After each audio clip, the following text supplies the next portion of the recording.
Have you ever looked at a towering skyscraper and wondered how we got here? How did we go from living in simple huts to building cities that touch the sky? It's an incredible story of human ingenuity, a journey that literally took us from mud to marble and even beyond.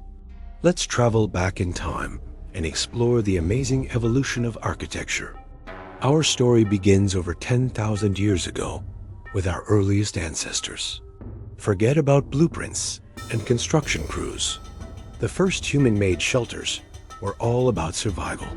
Think simple huts made from whatever was available: branches, animal skins, mud, and mammoth bones. In places like Mesopotamia, where wood was scarce, people got creative with sun-dried mud bricks. These weren't fancy, but they were revolutionary. They provided protection from the elements and predators, giving our ancestors a safe place to rest, raise families, and build communities. This was the very first step, creating a home. As societies grew more complex, so did their buildings. Fast forward to ancient Egypt. Around 3000 BC, the Egyptians weren't just building for life. They were building for the afterlife. The pyramids are the ultimate testament to this. These weren't just tombs. They were massive, precisely engineered monuments designed to last for eternity. The Great Pyramid of Giza, for instance, held the record for the tallest man-made structure for over 3,800 years. They used massive stone blocks, some weighing as much as an elephant, and moved them with incredible precision, without the help of modern machinery. They also gave us temples with colossal columns and intricate carvings, all designed to honor their gods and pharaohs. The Egyptians showed the world that architecture could be about power, belief, and permanence. Meanwhile, over in ancient Greece, a different kind of revolution was happening. The Greeks were obsessed with logic, beauty, and perfection. This philosophy is perfectly captured in their architecture. They gave us the classical orders: Doric, Ionic, and Corinthian. You've seen them everywhere, even today. The Parthenon in Athens is the prime example. It looks simple, but it's a masterpiece of optical illusion and mathematical genius. The columns bulge slightly in the middle and lean inward to create a sense of perfect straightness and stability from a distance. The Greeks weren't just building structures. They were creating art that was harmonious, balanced, and pleasing to the human eye. They laid the foundation for Western architectural principles that we still use. Then came the Romans. If the Greeks were the poets of architecture, the Romans were the engineers. They took Greek ideas and supercharged them. Their secret weapons? The arch, the vault, and concrete.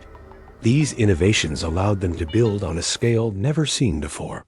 Think of the Colosseum, a massive amphitheater that could hold over 50,000 spectators for epic games. Or the aqueducts, miles-long channels that brought fresh water to their bustling cities. The Romans were practical.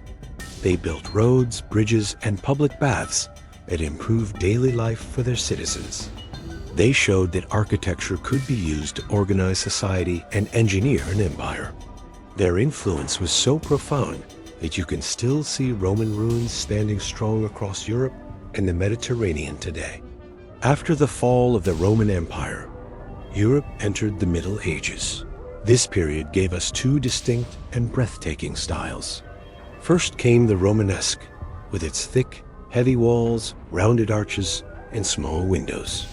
These buildings, often castles and monasteries, felt solid, grounded, and fortress-like, reflecting the turbulent times. But then, something new emerged: the Gothic style.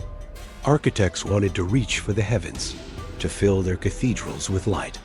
They developed the pointed arch, the ribbed vault, and the flying buttress.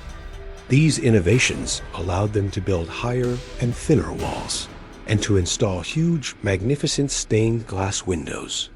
Stepping into a Gothic cathedral like Notre Dame is an awe-inspiring experience.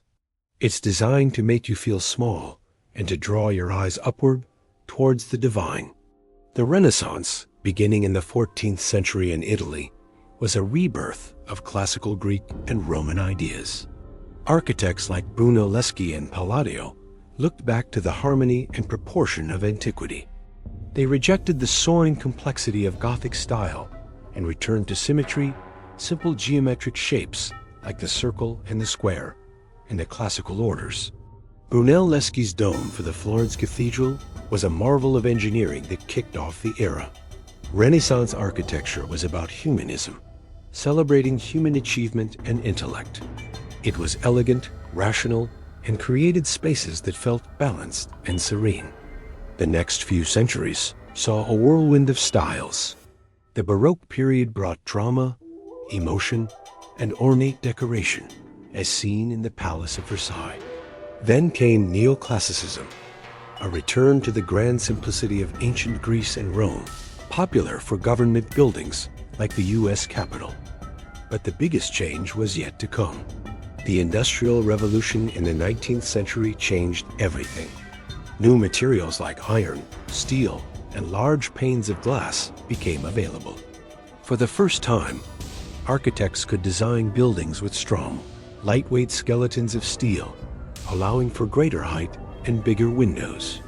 Joseph Paxton's Crystal Palace, a massive exhibition hall made almost entirely of cast iron and glass, stunned the world in 1851.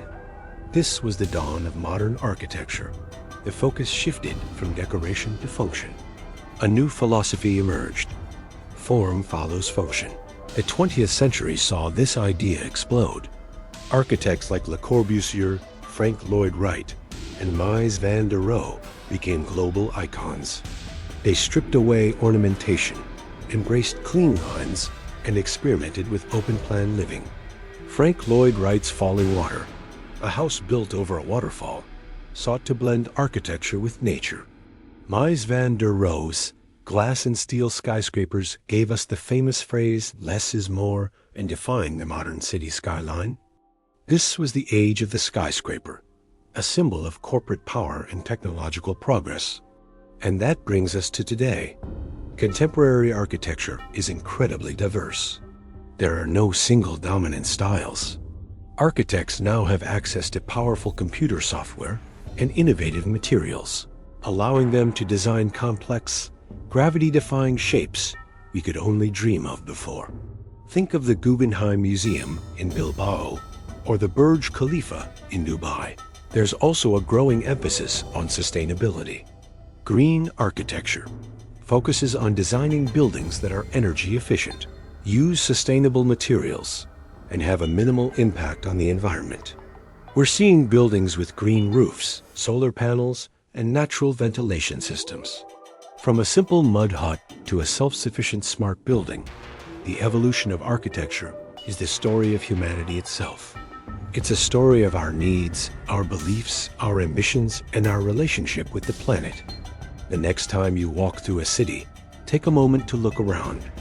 Every building has a story to tell, a piece of this incredible journey from mud to marble and into the future. What will we build next? The possibilities are endless. Thanks so much for watching. If you found this journey through architectural history interesting, please hit that like button and subscribe for more content. Let me know in the comments which architectural style is your favorite. See you next time.